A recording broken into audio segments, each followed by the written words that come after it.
In the year 1212 since the birth of Christ, Friedrich, the only son of Heinrich Stauffer, to his father's glorious throne arose.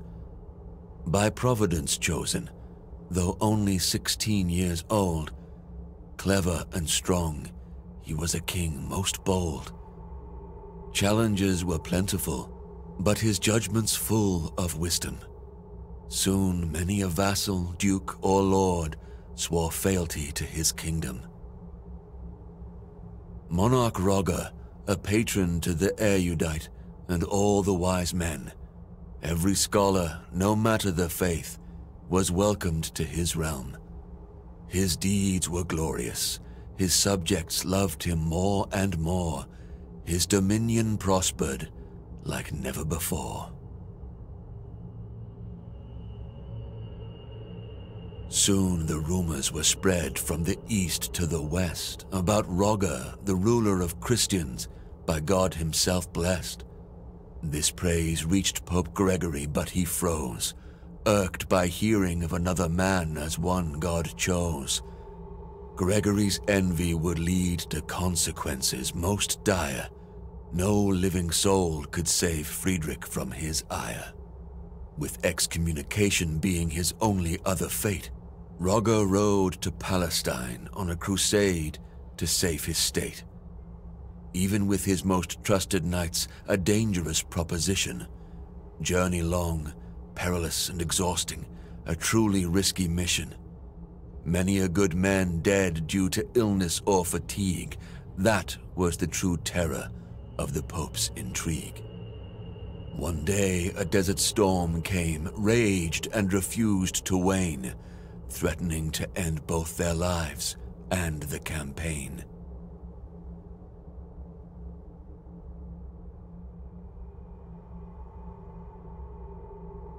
It seemed that for the Emperor's army all hope was lost.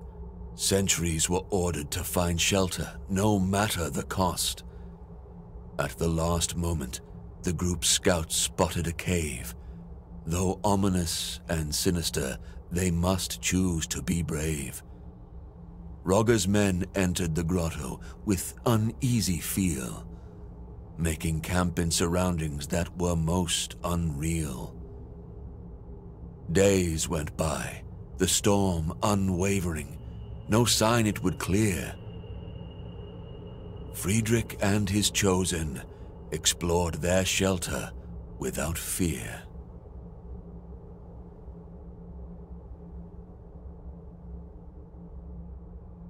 Delving deeper into their shelter, anything but small, dark passages lined by pillars receded to a large hall.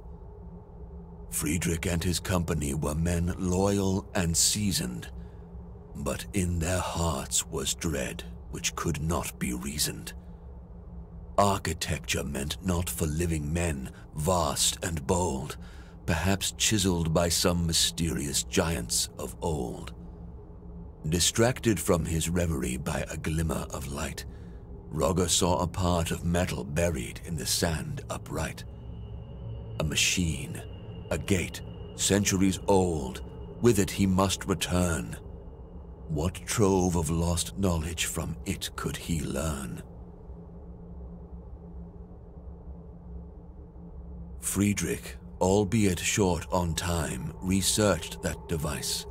Its power to grant wisdom should more than suffice. Gate to the Temple of Wisdom, the device was now called. It would lead to understanding of deep truths unequaled. In much higher spirits, knights loaded the gate on the caravan, and once again their journey, their crusade has began. The dread lifted, resolve firmer than ever before, no longer fearful of what for them lay in store. No more was the journey punishment meant by the Pope. Now their quest was meaningful, their hearts full of hope. In the end, Roger gained control of Jerusalem without blood spilt, opened the Holy Land to pilgrims again, defensive walls rebuilt. City's crown rested on emperor's noble head. With wise Sultan al-Kamil he shared his bread. People sang only praise for their emperor once again. With glory and magnificence he continued his reign. Through the gate to the Temple of Wisdom Friedrich often went. To learn its secrets, to further knowledge was his lustrous intent. He worked closely with those most loyal, those he chose. Thus a new order of knights noble, order of justice, arose. Emperor Friedrich, always at their point, titled Grand Master, felt he did enough to sate Pope's anger, averted disaster.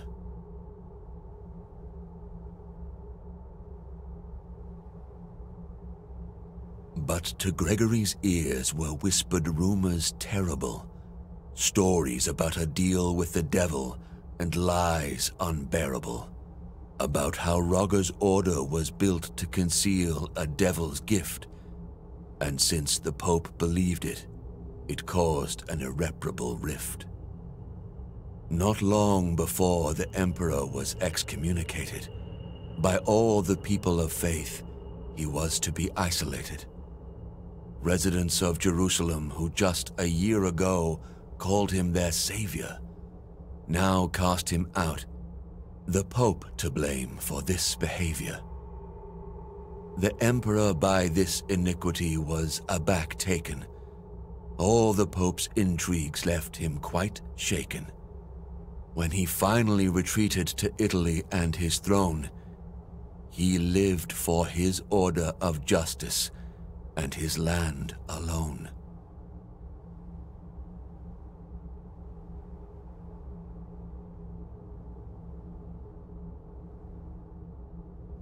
Rogger guarded the secrets of the order, for his enemies would not cease. Wanted the gate more than secure, no longer believing in peace. A plan born both from his genial mind and godly inspiration. To build a fortress for the order, to be held in awe by the whole nation.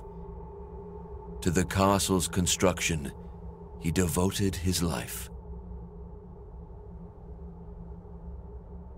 8 massive walls to survive any strife.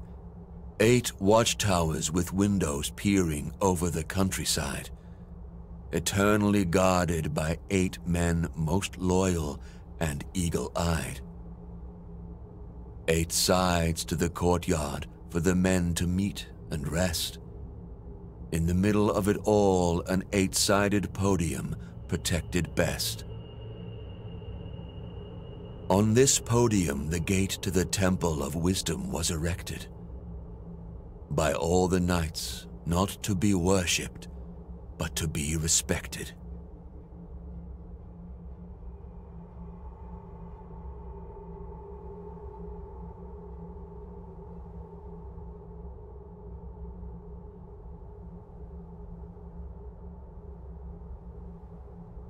So it was created, for both the lost and the wise it did shine. Templum Justitia, the temple of justice, the castle, the shrine. It was quarters of the order by the wise Placentinus foretold. Inside were troves of wisdom and power, more precious than gold. Even for the wise and powerful flies the time. Men became old, children rose to their prime. After the death of Rogger, Grand Master first, others came, best of the order, in wisdom versed. One after another silent, hidden, but each of virtue measure, the gate to the Temple of Wisdom, always their treasure. Generation after generation, the secret was keeping, wealth and wisdom gaining, never relenting, never sleeping. But the year 1465 after Christ came, and for the order of justice, the world was never the same.